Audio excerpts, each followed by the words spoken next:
Since the start of the Arab uprisings, particularly in Tunisia and Egypt, we've had an assumption that has been prevalent across the board that these uprisings in the first place were not about foreign policy, that foreign policy had little to do with these uprisings. This is essentially, initially actually when we talked about the Tunisian revolution, people called it a food uprising, and obviously food was part of it. To this day, a lot of the discourse discounts the role of foreign policy in motivating Arabs in the uprisings and their behavior since the uprising. I would like to argue that it is impossible to understand what happened and the timing of the uprisings without reference to foreign policy.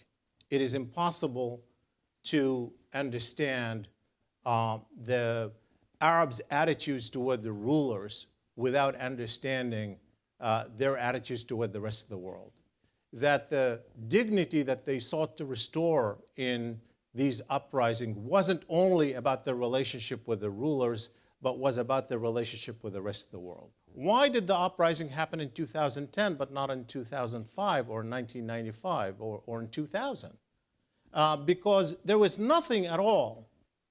There was nothing at all over the decade preceding the uprisings that you can say this is an extraordinary economic crisis the likes of which Arabs haven't witnessed before. Or this is an extraordinary poverty crisis or food crisis the likes of which Arabs haven't experienced before. You can't even say there's been an extraordinary repression episode the likes of which Arabs hadn't experienced before.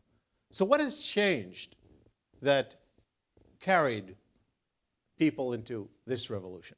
So I'm going to talk about two things that changed. One is not controversial at all, which is the information revolution. I think up to a point, you really cannot understand the timing without the information revolution, because to the extent that many political scientists and other scholars and analysts didn't predict the timing of the revolution, they didn't predict for one reason, which is they understood that it's not enough to have a lot of angry people to have revolution. We understood that in order to get from anger to revolution, there's a lot of stuff that goes in between. Especially, you need mass political mobilization to influence the governments. And for that, we assumed you need some political parties, organized social groups, charismatic leadership. That's exactly what governments assumed as well. And so they chopped heads. Whenever there's a charismatic leader, they either shoved them in jail or killed them.